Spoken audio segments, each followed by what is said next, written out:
முருகன் பக்தர்கள் அனைவருக்கும் அன்பு வணக்கங்கள். என் அன்பு குழந்தையே, இன்று மதியம் 3:30 மணிக்கு உன்னுடைய துணை உன்னை அழைக்கப் போகின்றார். இனி உன்னுடைய வீட்டில் என்னுடைய ஆசிர்வாதத்தால் சுப காரியங்கள் நடக்கப் போகின்றது.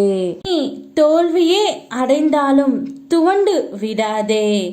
உன்னை தூக்கிவிட நான் இருக்கின்றேன். என்னையே கதியென வந்த உன்னை எப்போதும் நான் கைவிட மாட்டேன். இப்போதைய சூழ்நிலை உனக்கு சாதகமாக இல்லை என்றாலும் இனி வரும் காலங்களில் உன் கைகள் ஓங்கி நிற்கும். இது என் சத்திய வாக்கு. உன்னுடைய உயிரான துணை உன்னை அழைத்து பார்க்க வேண்டும் என்று சொல்கின்றார் தங்கமே.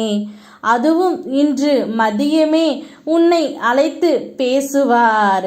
நிச்சயம் இது நடக்கும்.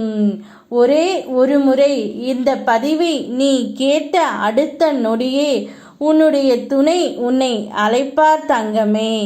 உனக்கு மகிழ்ச்சியான நாட்கள் நெருங்கிவிட்டது.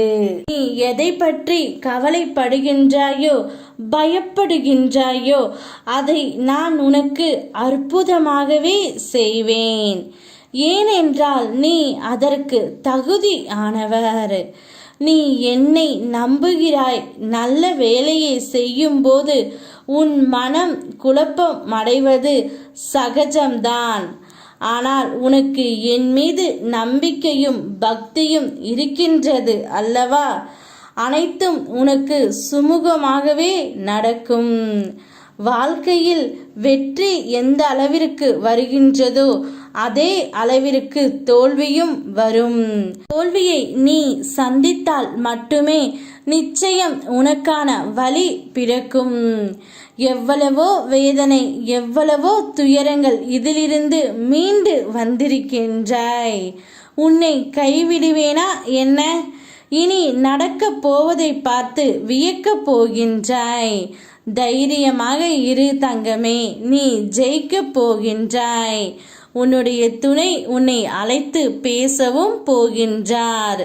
திடீர் திருப்பமாக உனக்கு இப்பொழுது அழைப்பு வரப்போகின்றது. நீ ஆசைப்பட்ட அனைத்தும் உனக்கு நடக்கப் போகின்றது. சந்தோஷத்தை வரவேற்க சந்தோஷமாக காத்து கொண்டு இரு. யாம் இருக்க பயமேன். ஓம் முருகா.